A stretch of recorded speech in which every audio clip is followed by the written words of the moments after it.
So this is already everything and nothing at all.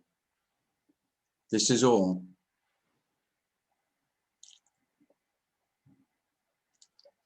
The illusion is that there's more to come,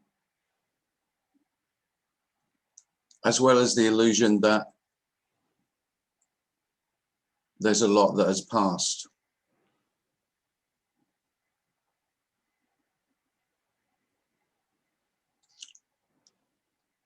There's just this happening. Nothing has happened. Nothing will happen. Just happening. Happening.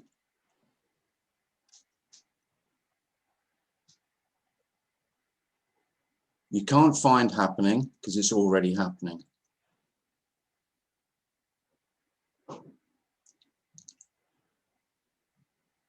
Whatever you see is happening. Whatever you hear is happening.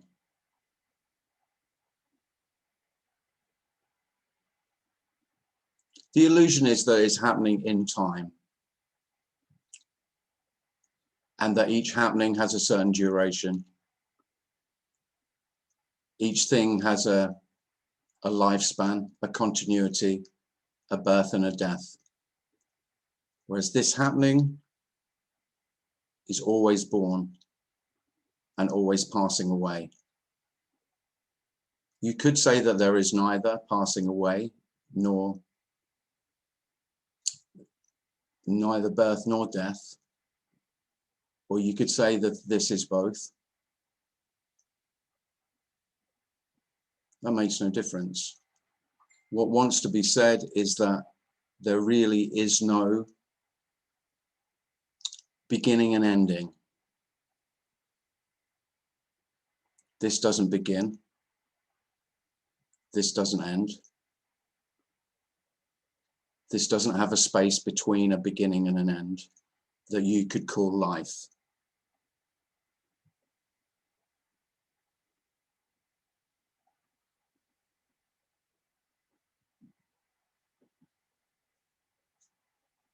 In the appearance, things seem to have a beginning and an ending. That's how it appears. But that only appears as a story, not in the actuality, not in the happening.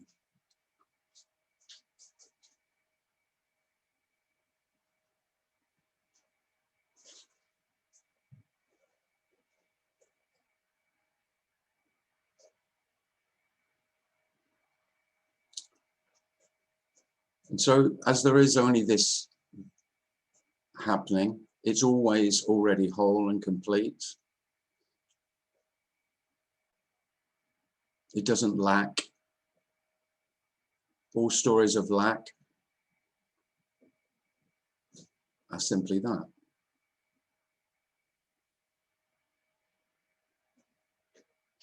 Now, as a human being, a human being can't help but compare, because we have these incredible memories,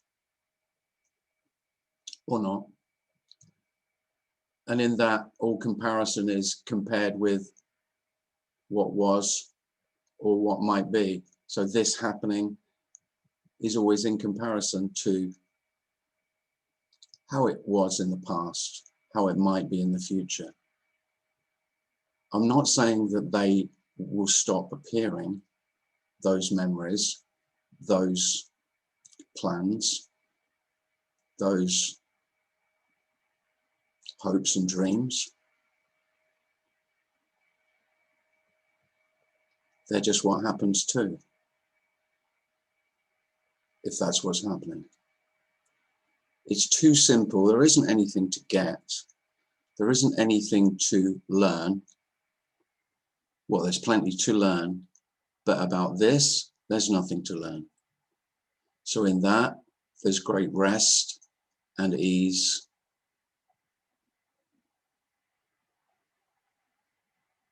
And peace.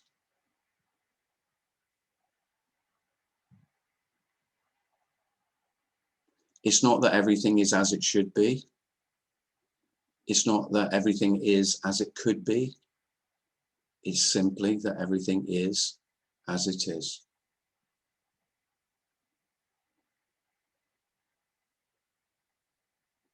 This is undeniable, and yet self will almost inevitably always deny that this is all there is. For me, for self, it's not enough. It's not good enough.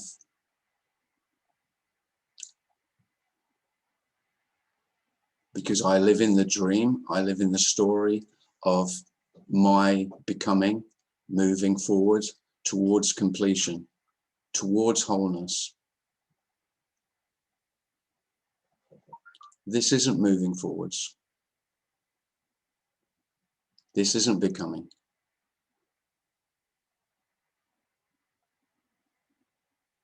This is already become.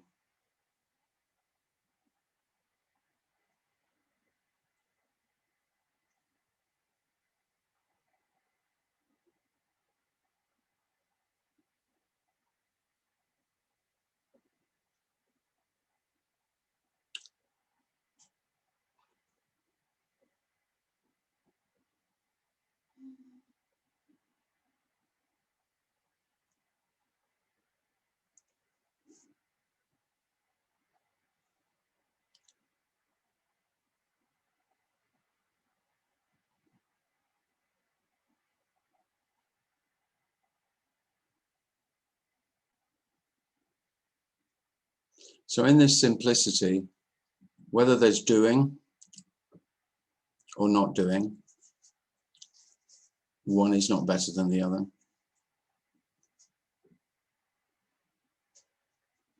If there's thoughts or there's seeming emptiness, one is not better than the other.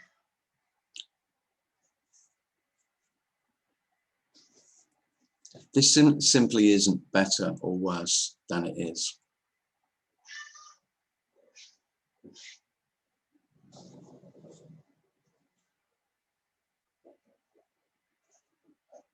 And this as it is always includes whatever thoughts there are about what is, what's happening, feelings about what's happening. There's no exclusion.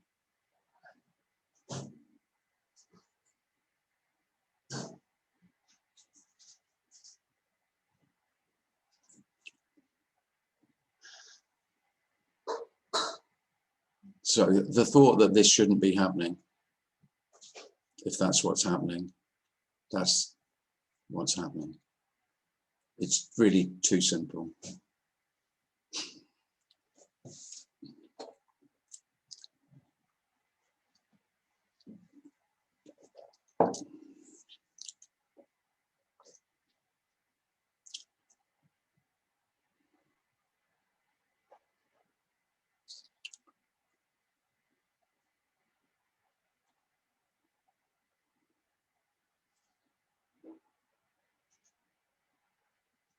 It's never happening to me or you or for you or me.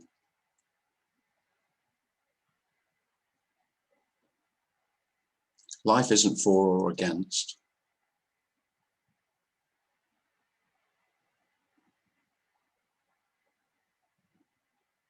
You could call this a wonderful indifference.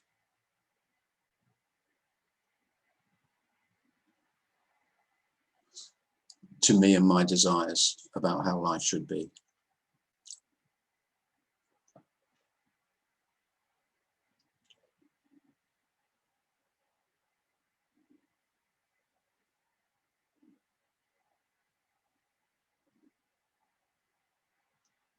And I would have never imagined that indifference could feel like love, but there it is.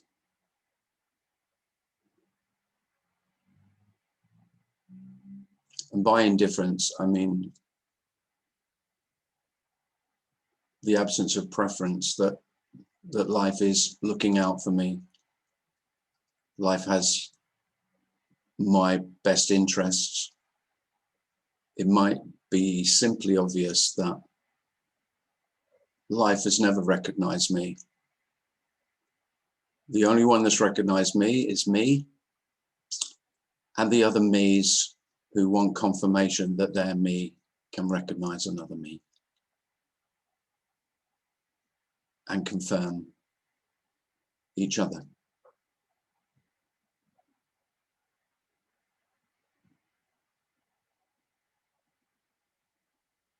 Life needs no confirmation.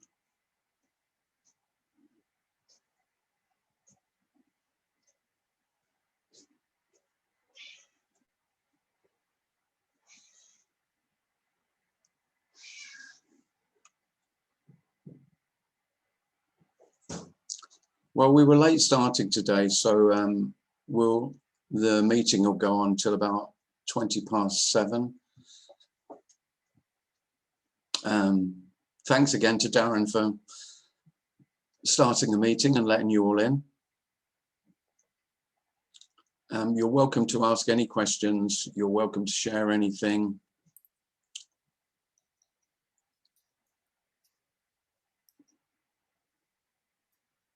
Yeah. I joined late and I was like, man, he's talking for a long time. I didn't realize he's I was like, he's got an hour meeting and half of it is about himself.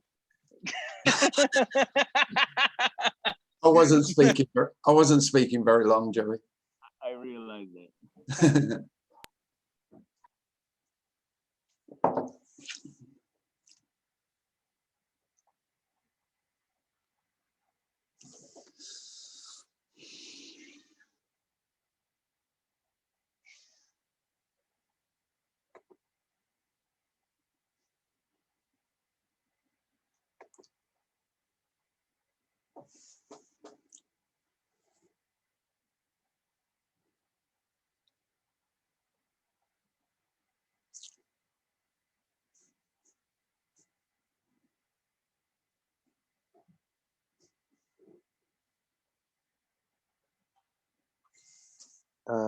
In chat, Rajiv says, what is this? It's a reasonable question, Rajesh.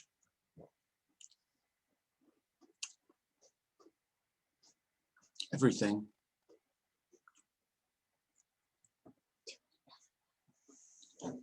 Oh, thank you.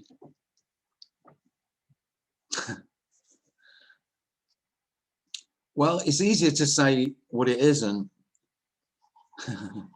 And there isn't anything that it isn't. So it's everything and nothing. It's whatever appears. It's whatever's happening. It's what we call life, generally. I like the word life. Somebody criticized me the other day because I said, what is this? What is this that you keep speaking about? What is this? And I said, well, it's this.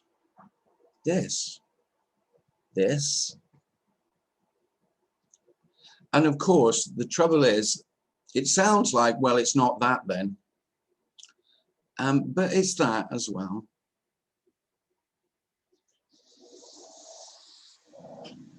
So this is that, and that is this.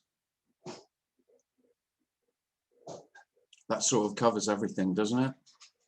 Have I covered everything with this? Yeah, I think that does it. I'm trying to think. I don't want to leave anything out. No, using the word this, I mean, it is the reason I laugh. It is funny because, so what is this? Where is it? Well, it's everywhere. It's nowhere. What is it? It's everything. It's nothing at all.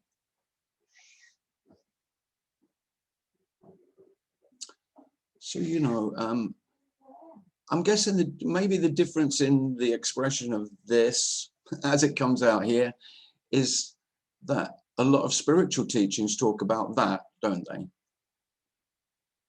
Well, that's something else. I would never say that, because that is always, well, that's over there, isn't it? That's what he's got, or she's got that. I want that. I want that, me says. And maybe I could become that. Or maybe I am that.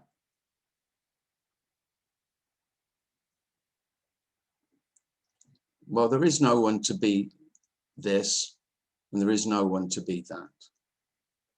And that's that.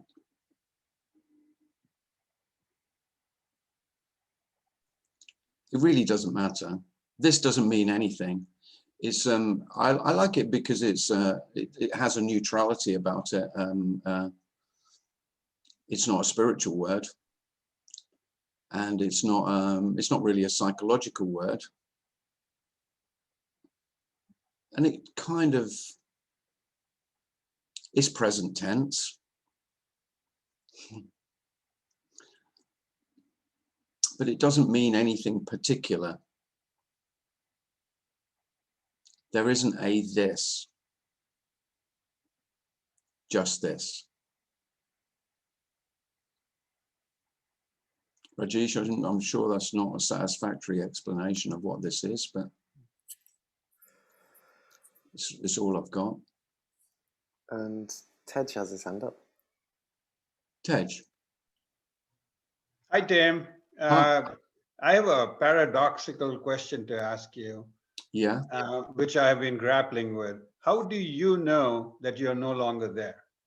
Oh, no, you don't know that, Tej. So, I mean, you know, to delve into a little bit deeper. Yeah. I mean, you have these meetings and, you know, obviously I can make out you are, you know, relaying or describing what that body, mind, organism sees as what's happening, right? Right. But there's no body. So how does that body, mind, organism know to speak like that, as opposed to someone who is still, you see what I'm trying to get at? I do see what you're saying. I see exactly what you're saying. And I would have probably asked the same question. I did ask the same questions, Tej. Yeah. And the simple answer is there's no knowing. That is so weird. I know. Whoever thought the answer would be not knowing the answer? I mean, there you want paradoxical. You can't get much more paradoxical than the answer that you were waiting for was that you wouldn't get an answer, that there wouldn't be an answer, and that would be the answer. So potentially, Tim, I could follow up and say there could be a Tim speaking about this, but there is still, I wouldn't say identification with the mind body, but let's say that contracted energy is still there. But well, like nobody, not even Tim would know. Well, no, you wouldn't know. Who would know the absence of the one who would know?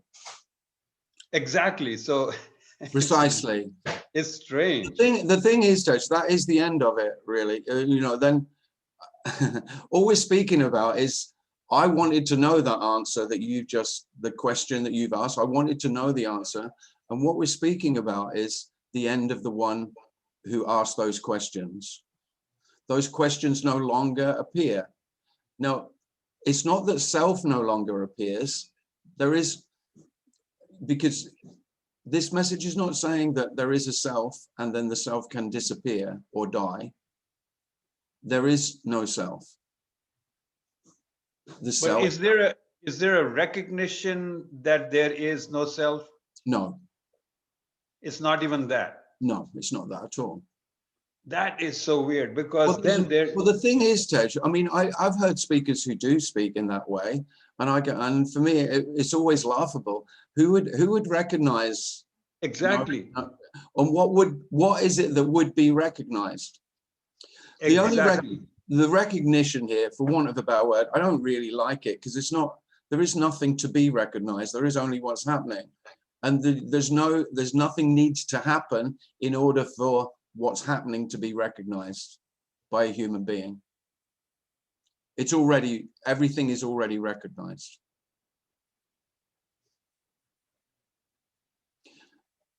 But if you really want a difference, the difference would be that don't ask me how, I wouldn't say it's recognized, but it's very obvious that everything that is happening, real life, is also absolutely empty.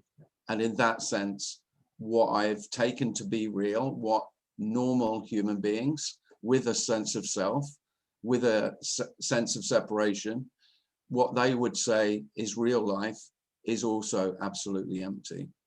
Equally, it's not that emptiness is somewhere else, that I could find it. It's that there is only the appearance, and the appearance is empty. That, I think, is a good answer, Tim, because I can see what you are conveying there, and that would be so-called difference in. Yeah, because I mean, you wouldn't speak. There would be no speaking about this if there was no. In the story, there would be no difference. What would you ever speak about? You know. Exactly. Yes. Yeah. So I can't say that there's no difference, but the difference is not the recognition of no self. No, there's nothing. Right. It's the end of it's the end of the one who was looking to recognize no self. But I totally get what you are trying to imply there, Tim, and I think that makes sense. There is so-called quote unquote perception of emptiness in everything. The thing is, you couldn't call it perception, no, because the only thing that's perceived is the thing that is the. Right. That's why I said quote unquote. Yeah. Yeah. So yeah, I couldn't call it perception. There's no perception of emptiness. The recognition is indescribable of emptiness. There will be. I have no idea how the emptiness of life is obvious. But that was, if there was a change, that is what was, that's the change, yeah. Rather than just seeing the fullness of life, the emptiness was equally apparent. But it's not a perceivable apparent. There's nothing to see. You know, we're talking about everything being nothing, so there is only the perception only perceives the thingness. Yeah, I get what you're saying. Yeah. Not the emptiness of all things. There is only the feeling of emptiness is there, but there is no one getting that, right? Yeah, it's really, yeah, it's very, this is where it gets impossible to speak about. The best I've got is that it's like, what I was full of, which was me, was completely emptied out. I didn't empty it out. There was no doing on my part to do that, but there was an emptying out, and there's an obvious emptiness inside, and the emptiness outside was exactly the same, and in that there was no longer an outside and inside. If I can ask a follow-up question, Tim, was that sudden or was that gradual? Oh, I can't say. So I think,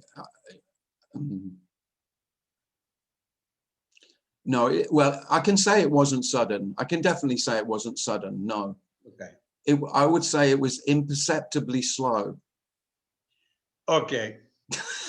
I get it, yeah. No, no, and I wouldn't even say that it's happened yet. There you go. That's how it is. because there isn't anything that's going to happen. So the waiting for whatever you're waiting for, Tej, is just not going to happen. Because there is speaking about this, and I've got a memory of how Tim's life used to feel and how it was to be Tim, me, the meanness. And I can describe a difference in that from memory, but it means nothing, Tej. It's just an empty story. It has no value or significance. This, whatever you've heard anyone speak about how life could change for the better or worse, it's just storytelling. And what's trying to be pointed at is not a story. Now, this is another, I'm not denying that this is just another story, because all communication is storytelling. As soon as we're speaking to each other, we're telling each other stories. There is no more. But what's trying to be pointed at, which can't be pointed at because it's everything and nothing, is already the case. It is not waiting for you, Tej, in some future possibility. Yeah. Thank you, Tim. That was so thanks, clearly unclear. Thank you. Thank you. You're welcome. That was great. I really enjoyed that.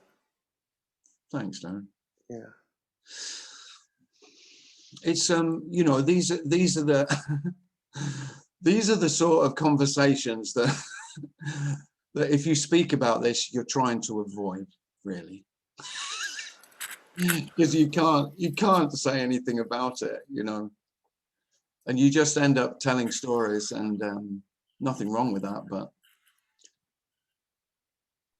well, one of the reasons I asked him, sorry to interject again, yes, is right. because I see some differences in, I don't know how to describe it, in the perception of things in life. I see certain changes. There is some, I don't know, it's really weird. There's some changes, there's some lightness, and there's some like lack of taking myself seriously.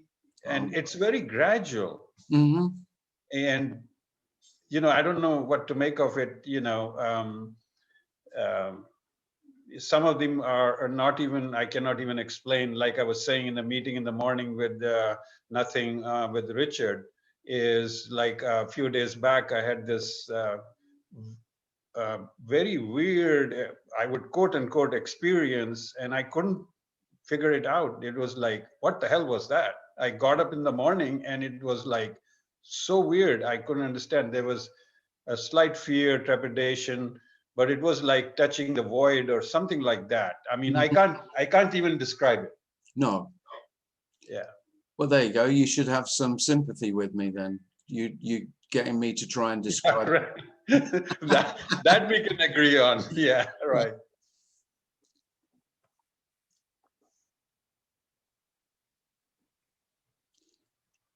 Yeah, that's an interesting phrase, that phrase, touching the void. So I could say that touching the void is the story that me tells when emptiness becomes obvious. And what we're speaking of is there is only void and no one to touch it.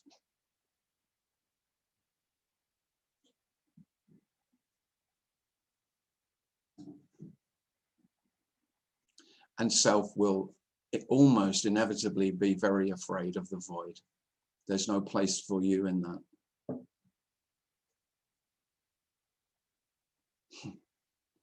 You know, even the word void, I mean, it's the stuff of horror movies, isn't it? Exactly. My sentiment, very afraid. What the heck was that? Yeah, it's nothing to fear, Tej, if that's any consolation.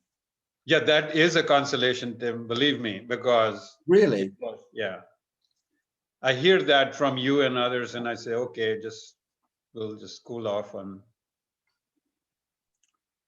But the fear would be natural for me because I can't stand in the void. Where will I be in the void?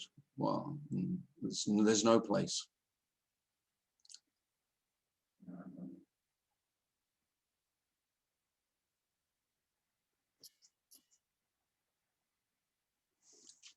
Dario, in chat, Dario says, there is an I in void though.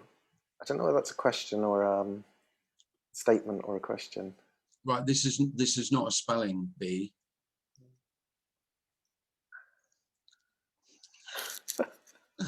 Does he? I think he just means the spelling of void, does he? I do mean I the spelling, see. yes. Oh, I see that in the spelling. Oh, okay. Sorry, Dario. Dario, did you mean the spelling? Yes, yes. Yeah, yeah. I thought that's what you meant. Yeah.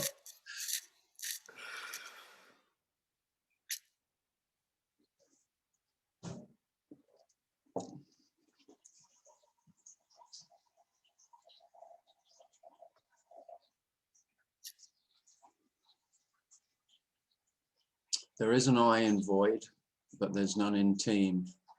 I used to teach that because I I was a games teacher, and of course it's full of individual egos in a team, and I would chastise all those selves who wanted to be the standout player and were, you know, not team players.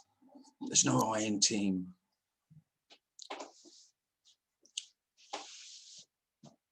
I don't know what I'd say now. But there is a me. There is a me. Oh, in There's team. no I in team, but there is a me. A me. Ah, yeah.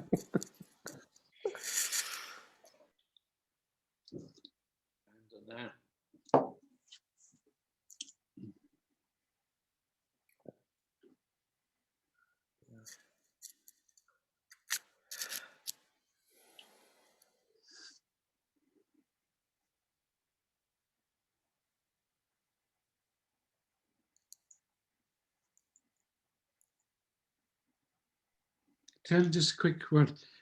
But the neurosis, if you get a taste of this, if it's possible, it's not the right expression, but the neurosis, as it were, can come back even stronger, I would suggest. Yeah, I wouldn't be surprised. I think that's problematic for many people. Yeah, from a taste, yeah, it's very likely, because what does a taste of the void or touching the void, to use Tej's phrase, what does that do? It makes me very afraid.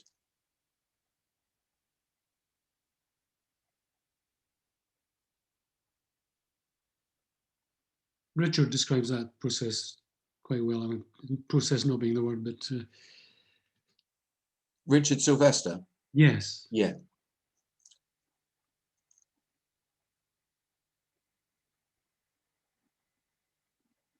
It's reassuring in some ways.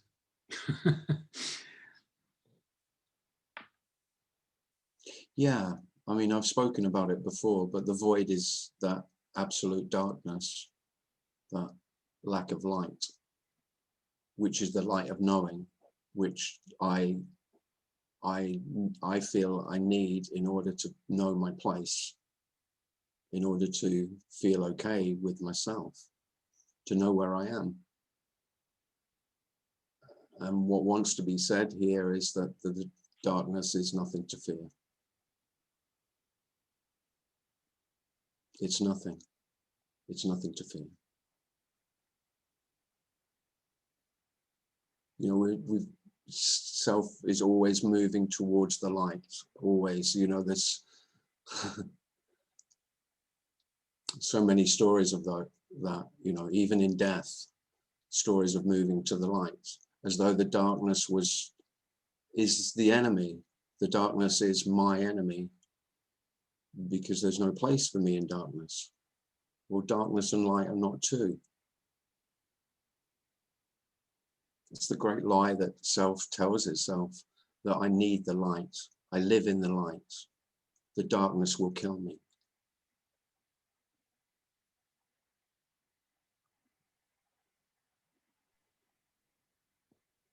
And I'm talking from the position as a child who was terrified of the dark, truly terrified. And now I love the darkness. There is a love of emptiness, a love of nothing.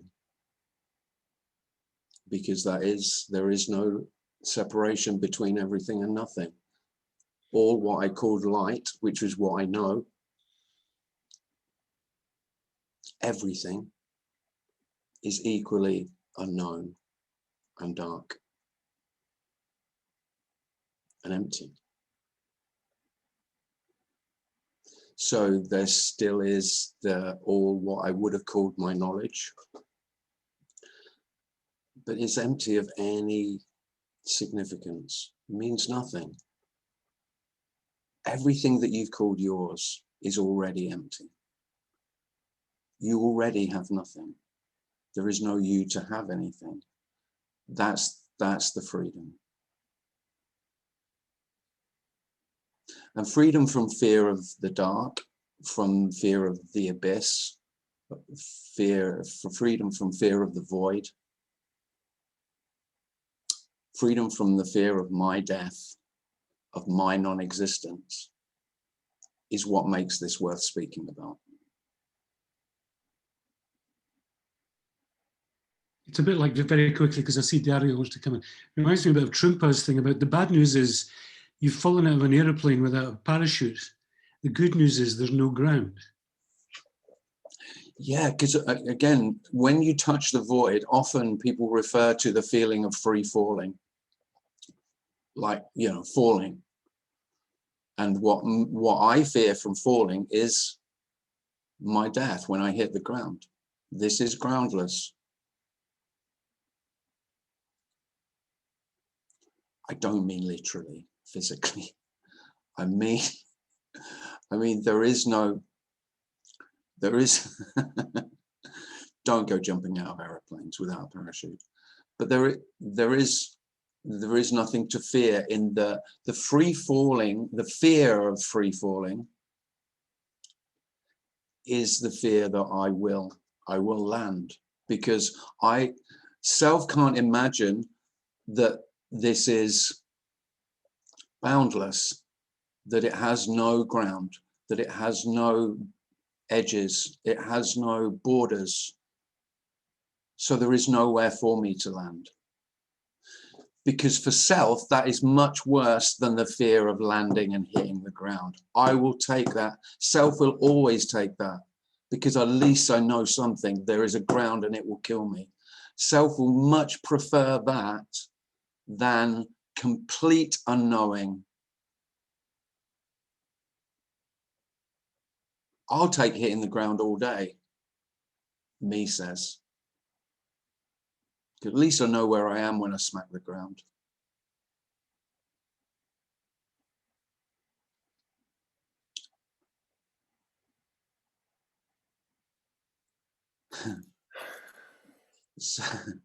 So there is, I mean, it's very common, and I experienced in my story, there were lots of instances of feeling that falling feeling and associated terror with that. I think it's common if you glimpse the void or you touch it.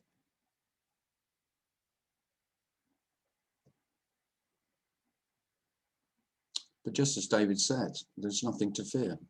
There's no landing. This doesn't have a landing place. And I think this message is totally different to virtually everything else you might hear that might even sound similar, in that it suggests that there is a place that you could get to. There is a landing place.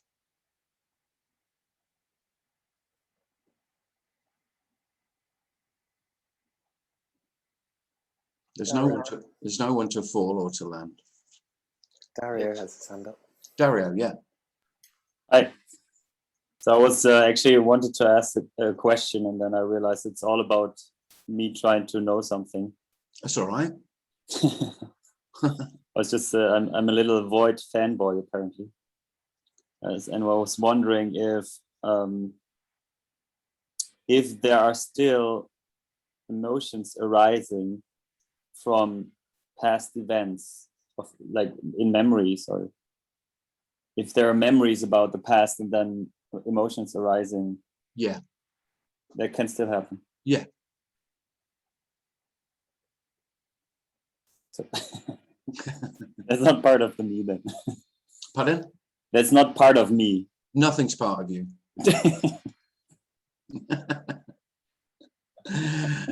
No, like everything else, I've said they're my memories. That's what me says. I say they're my memories. Well, they're not. And nor are the associated emotions that might come with the memory.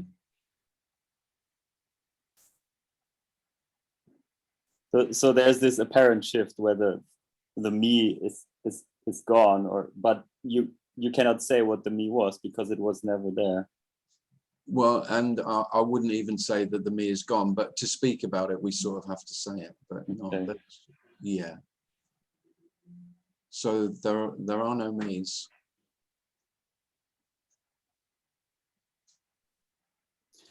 When I try to understand what this is, I sometimes say it's the lack of resistance towards what is happening,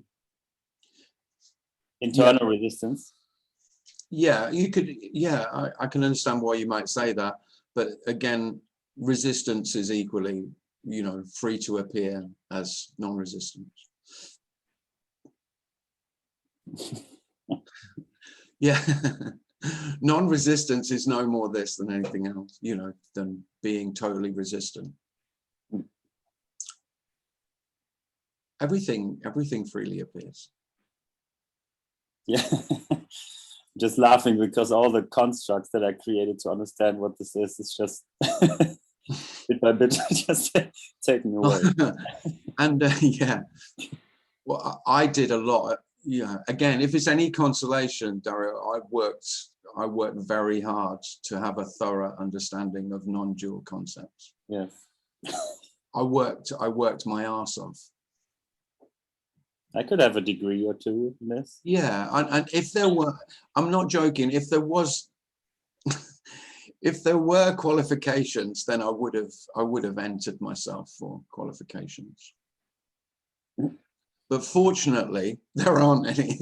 Otherwise, I may well have done it and got myself a master's in non-duality. I don't think I was ever PhD, doctorate material, but certainly, yeah, bachelor of non-duality.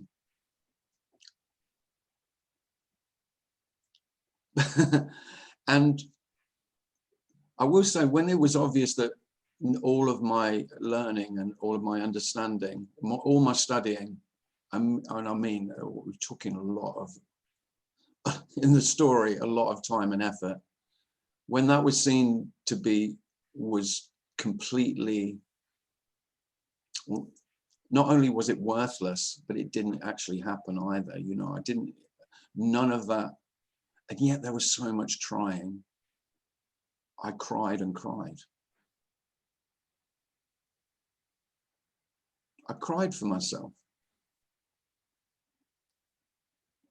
And one of the, probably the most paradoxical aspect of what we're speaking about of no self is that there is real compassion for self without self.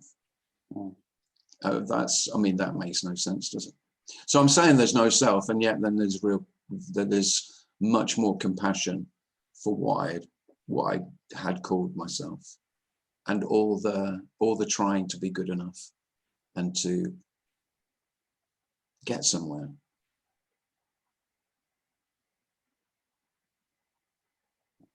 Thank you. Thanks, Lauren.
Did you hear Mum just say very quiet?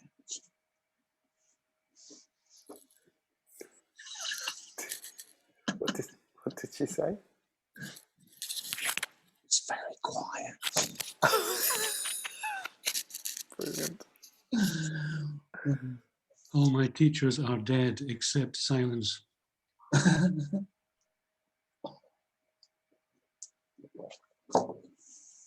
Yeah.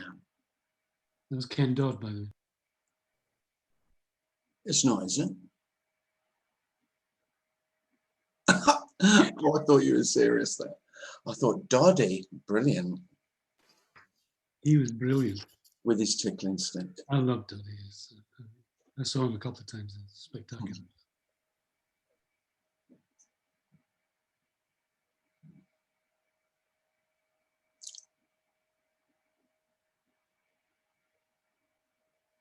Well, Dario has got his hand up. Hello. Hi, Dario. Go on. How do you look at science now? Like at science? Oh, science, yeah. Yeah. What is your view on that now? I mean, when I was falling into this whole spiritual search, my view of science changed. Yeah. I was wondering if it maybe it changes back at a point when you kind of lose all the, yeah. Yeah, I did. So, yeah, there's more of a. I always kind of loved science anyway. You know, because I love knowledge and understanding, and this isn't. It can sound like this message is anti-science, anti-knowledge, anti-understanding, but it's not. It's just saying that it's just another beautiful thing that human beings do. And I mean, look at science. We're doing this. We're not doing this without science, are we? How wonderful. I mean, science, yes, wonderful. I mean, the achievements of human beings are awesome, full of wonder. So I think there's more appreciation and wonder about science. I always had that to an extent anyway. I think whatever the character thinks about science, that will think about science. It's of no significance at all.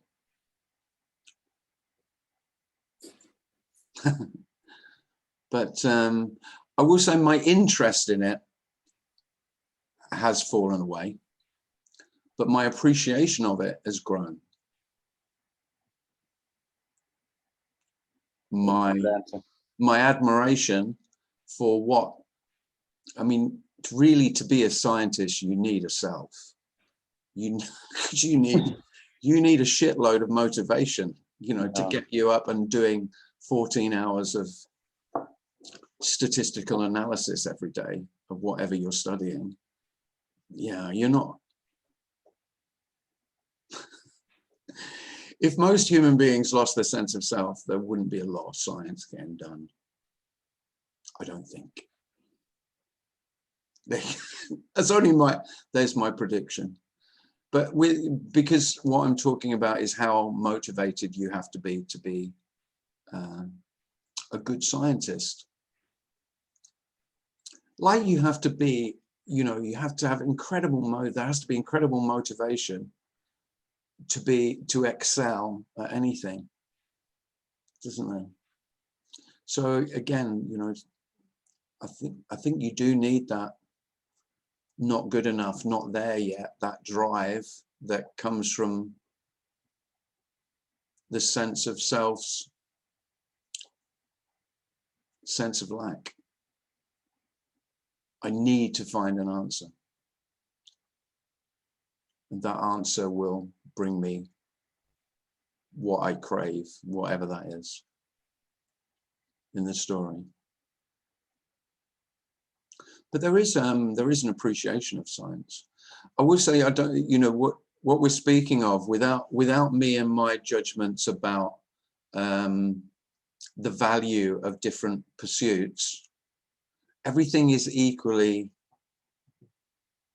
you know, whether you're drinking and playing darts, or you're a neuroscience at the cutting edge of understanding how the brain works, they're essentially, I mean, we can talk about the merits of both, and it would seem that one is noble, much nobler than the others, but it's not really. But that doesn't mean to say that it can't be appreciated. I appreciate my laptop and my phone and my car and aeroplanes. And I nearly said vaccines, but I don't want to go down that road. We're not getting into that discussion. It's too hot. Too hot. Maybe in 10 years. Too hot, yeah. We're not ready for that yet. Not ready. Yeah, this message is really impossible. Yeah. But yeah, there is an appreciation of medicine as well, actually.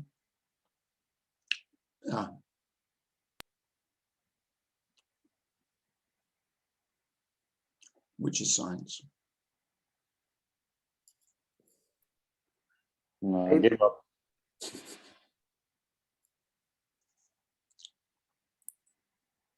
Avery has his hand up. Avery. Hi, Tim. Hi, Avery. I overheard a conversation the other day when somebody was asking if a dog knows that it's a dog. And then I thought to myself, well, of course the dog knows that it's a dog. It recognizes other dogs and it's doing its dog thing all the time. But I started thinking about it a bit more and I thought maybe it doesn't. So my question is, do you know that you're a human? No. You don't? No. Do you even know that you're a body? Do I know what? Sorry, say again, Avery. That you're a body? No, I'm not a body, Avery. You're not? No. Okay. So would you say a dog doesn't know he's a dog? I would say definitely. I would say definitely I don't know that a dog doesn't know that he's a dog. But I'd also say, if you ask me for my opinion, I'll say he definitely doesn't know he's a dog. Any more than you know you're a human being. You are just telling a story of Right. You know you're a human being. The dog isn't telling any stories because dogs aren't good storytellers. So he's saying bugger all to himself about his being and his the life of being a dog. From the outside, he is being a dog. He doesn't need to know he's being a dog to be a dog. Avery, you don't know that you're a human being. You don't need to know you're a human being in order to be a human being. So what you are, Avery, is being a human being with or without the illusion of knowing that. Right. It's immaterial. There is no need to know. The whole illusion is in this, the whole illusion stems from one knowledge, one knowing, and that is I know I am. And then onto that, I add everything else. Everything else is in addition to this one illusory piece of knowledge that I am. And then I label everything that I am, including human being. Thank you. That's what I thought you'd say. Cheers. But yeah, so really what I'm speaking about, what it feels like, or what wants to be said is that naturally human beings don't need to know that they're human beings in order to be human, just like a dog doesn't need to know he's a dog to be dog. Or bird being bird, you know. Kelly says, Poppet is pretty sure she's not a dog. She's a princess. She is. And she also is in charge, yeah. A princess. Princess Woofy. Yeah.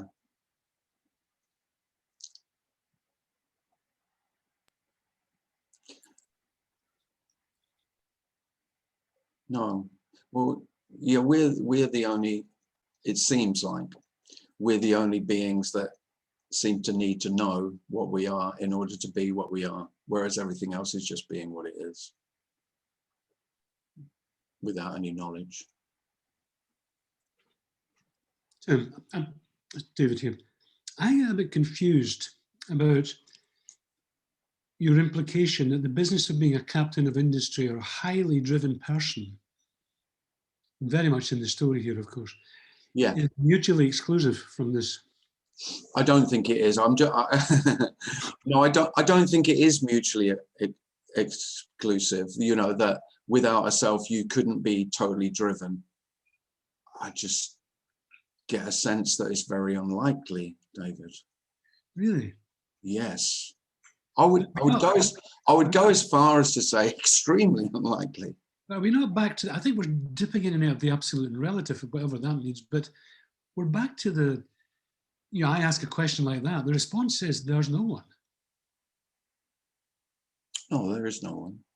But it's when you take a step back and say, yeah, but it's unlikely, you know, you're unlikely to want to be interested in this if you want to head up whatever, you know, ICI or whatever. Do you know what I mean? There's, well, you know, I just think how, you know, in order to get on in any field, to get up the ladder, to be a success, there's a lot of motivation required, isn't it? yeah. I still think we're moving in and out of paradigms, if that's the right word. Well, Because yeah.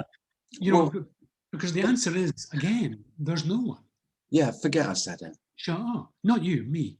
You know. You know, why do you ask a stupid question like that? There's no one. They're captains of industry, apparently. Do you know what I mean? I don't want to make too big a deal of it, but it's something that's increasingly problematic for me, actually. Mm.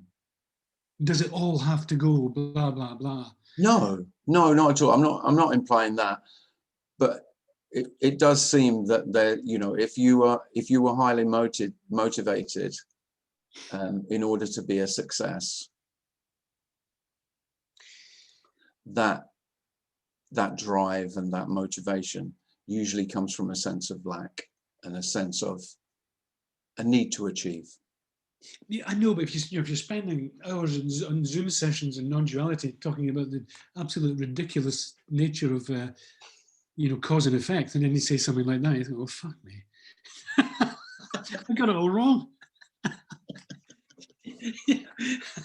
Look, it doesn't bother me. It's like you said last week, which I thought was great, actually. You know, this business about arguing. I think it doesn't matter a shit what it's about. You know, No. and it's kind of in that territory. I mean, really, It is. Yeah, it's similar. Yeah. That's all.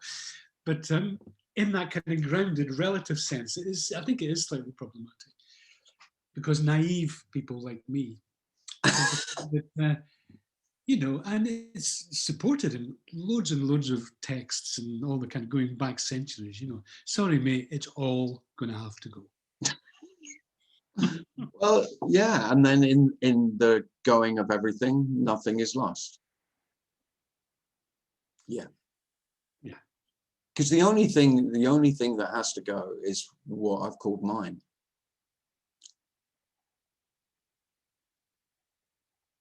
And that was never, that's nothing. So in that sense, it all has to go, but there's nothing to lose. But do you give me permission to become a captain of industry? Yeah, yeah, you don't need my permission, David. I'll get down to that tomorrow, actually. Thank you. Joey has his hand up. Go ahead, Joey. Go, Joe. I called Jim the other day and we had a conversation because I had, some interesting things have happened here. And there was a lady, she had like a partial collapse or something like a big shift in some way, but not complete. And he said that she was a hedge fund manager and a lawyer. And she was always like a go-getter and this and that. And her friends actually are like, they feel unsafe around her because like she doesn't give a shit about any of that stuff anymore. They're like, she had everything together and now it's all falling apart and she doesn't care. Wow. I know. Well, it's great. It's great. I mean, I think she's the fact that she doesn't care, that's the fortunate bit. Yeah, I know. Because if you did, yeah. Yeah.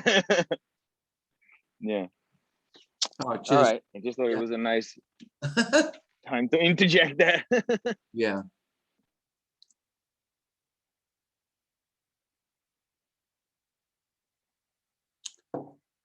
Well, we've had about an hour-ish, so has anyone else got a question they'd really like to ask? If not, then I'll invite you all to consider joining me for the weekend retreat, which is in 3 weeks' time. If you haven't had a look at it, just go to the website Tim Cliss this and have a look, see if you might be interested.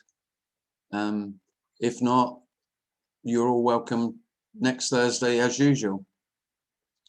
But thanks very much for coming, everyone, and sorry about the delayed start and your patience. And cheers to Darren for holding the fort and being top co-host. Thanks, Tim. Is next week going to be here or at the golf club? I could do it. I could do it on my phone from the golf club, couldn't I? Yeah. Actually, on the course. I know you're not interested, and it is of absolutely no significance whatsoever, but I did manage to win on the 18th today. All right. All right. Oh, So that success went to your head and you forgot your wallet, right? Probably, yeah, because I bought the beers. What about this for golf? This is weird. If you win, you buy all your playing companions a drink. I mean, what is that?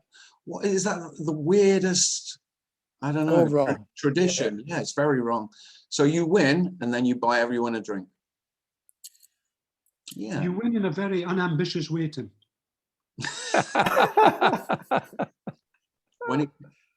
One thing that hasn't died, we are talking about a lot of motivation dying, but winning at golf, that doesn't seem to have gone anywhere. No. Make of that whatever you will. There's nothing to be made of motivation or lack of it. There you go. That's really what wants to be said. All I was suggesting was that, and you can only speak from from what we might call personal experience. That's the motivation to be a success in life, that make my life a success, is likely to fall away, but not necessarily, as David rightly pointed out. One thing that hasn't fallen away here is the desire to be successful when I'm playing golf at my very mediocre level, but still very competitive. That, because like everything else, the competitive instinct or the competitiveness was never mine along with everything else. It's very conditioned here. to try and win when playing a game. And this is freedom for all what you've called your conditioning. The conditioning was never yours. The nature, what you've called my nature, it's not your nature. What is naturally how that the human being that you've called yourself behaves, responds, reacts, thinks, feels. It's all absolutely natural.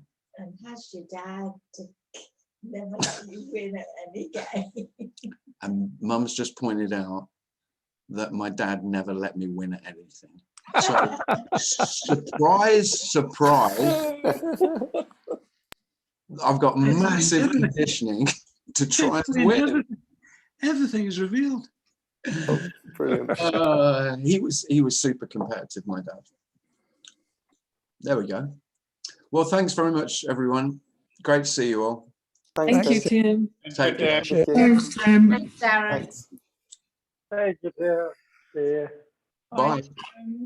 Bye. Darren.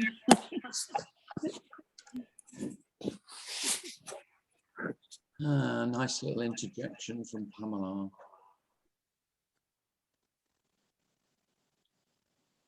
Too funny.